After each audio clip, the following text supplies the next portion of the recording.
What antifouling secrets did historical ships use? Imagine sailing across the ocean and knowing your ship's hull is protected from barnacles, algae, and shipworms that slow you down or cause damage. Long before modern paints, sailors used clever tricks to keep their hulls clean. Early sailors scraped their hulls with wire brushes and iron tools to remove any growth. This mechanical cleaning was simple but effective. They also applied animal fats or tallow to the hulls, creating a slippery surface that made it harder for marine organisms to cling on. For example, ships from the age of exploration, like Columbus's ships, might have been coated with a mixture of pitch and tallow. This helped them move faster and stay cleaner longer. Ancient civilizations like the Greeks, Romans, and Phoenicians used metal sheathing to protect their ships.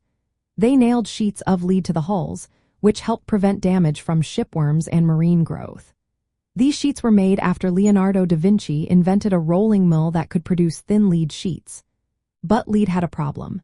It caused corrosion when in contact with iron fastenings, so sailors looked for better options. The biggest breakthrough came in the 18th century with copper sheathing. Copper naturally fights off marine organisms because it releases biocidal substances. Sailors nailed copper plates directly onto the hulls, which was very effective but also time-consuming and costly. Later, they developed copper-based paints that could be brushed or sprayed onto hulls. These paints contained copper compounds that slowly released biocides, keeping the hulls clean for longer periods. Before steel hulls became common, copper sheathing was the main method for antifouling. As ships transitioned to steel, sailors used antifouling paints with copper, oils, and tar to protect metal surfaces. In the mid-20th century, tin-based coatings were introduced, but then came tributyltin, a highly effective antifouling agent. Unfortunately, tributyltin was found to be very harmful to the environment, leading to bans starting in the 1980s. Since then, manufacturers have returned to copper-based paints with controlled releases systems to balance effectiveness and environmental safety.